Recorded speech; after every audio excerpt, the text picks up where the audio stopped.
প্রথম কথা, আমি কোনো প্রফেশনাল রানার না, প্রফেশনাল অ্যাথলেট তো কোনো দিনই ছিলাম না। আমি সুস্থ থাকার জন্য শখ, ছোট ছোট কিছু অ্যাচিভমেন্ট, পার্সোনাল অ্যাচিভমেন্টের জন্য আমি দৌড়াই। তো ইদানিং ফেসবুকে অনেকে আমার রানিং অ্যাক্টিভিটিতে কমেন্ট করে বা ইনবক্সে কথা হলে তারা বলে যে আপনার দৌড়ানো দেখে বা তোমার দৌড়ানো দেখে অনুপ্রাণিত হচ্ছি।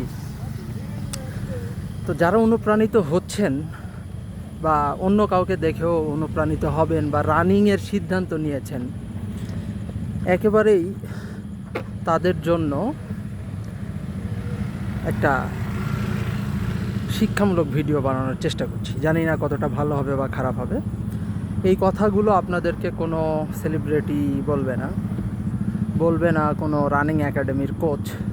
এগুলো আমি ঠেকে ঠেকে শিখেছি।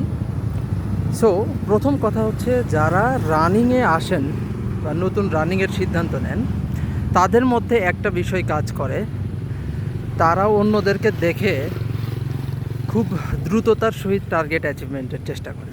সাপোজ আমাকে দেখছে যে সাফি ভাই তো মধ্য বয়সে দৌড়াচ্ছে, সে হাফ ম্যারাথন করে ফেললো, সে এত মিনিটে এত ডিস্টেন্স কভার করলো। আপনার কোনো বন্ধুকে দেখে হয়তো বা আপনার মনে হতে পারে, আর স্কুল লাইফে তো এরা ঘর কোনো ছিল, আমি কত খেলাধুলা করছি, এরা পারলে আমি পারবো না কেন?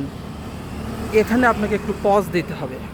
যারা রানিং শুরু করছেন, শুরুতে তারা যে ভুলটা করে, খুব দ্রুত তারা টার্গেট অ্যাচিভের চেষ্টা করে, আর এটা করতে যেয়ে তারা ইনজুরিতে পড়ে।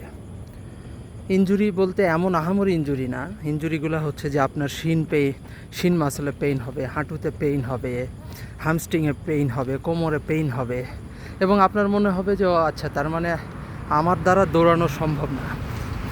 কিন্তু আপনি আসলে ভুল করছেন। ভুলটা হচ্ছে, কেউ যখন সিদ্ধান্ত নেয় রানিংয়ের, তার আগে হাঁটা শুরু করা দরকার।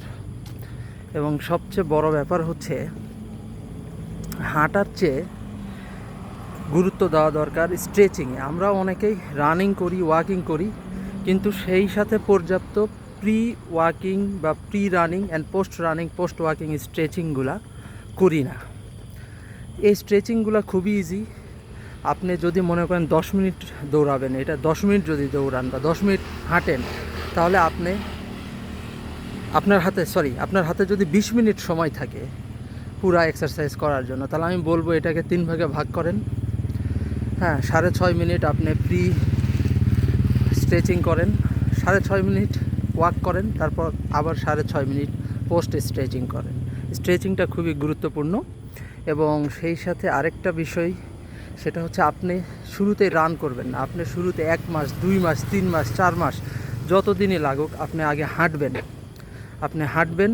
এবং আপনার হাঁটার স্পিড যখন, আমি বলে দিচ্ছি, আপনি প্রতি 10 মিনিটে অথবা অন্তত প্রতি 11 মিনিটে 1 কিলো হেঁটে কাভার করতে পারবেন। এইটা যখন আপনি অ্যাচিভ করবেন, তারপর থেকে আপনার আস্তে আস্তে রানিংয়ের যাত্রা শুরু হবে।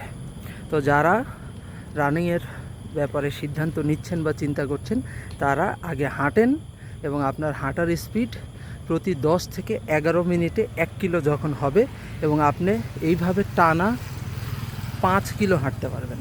অর্থাৎ আপনার 5 কিলো হাঁটতে, টানা 5 কিলো হাঁটতে 50 মিনিট থেকে 55 মিনিটের মধ্যে যখন কাভার হবে, এরপর থেকে আপনার রানিংয়ের জার্নি শুরু করতে হবে।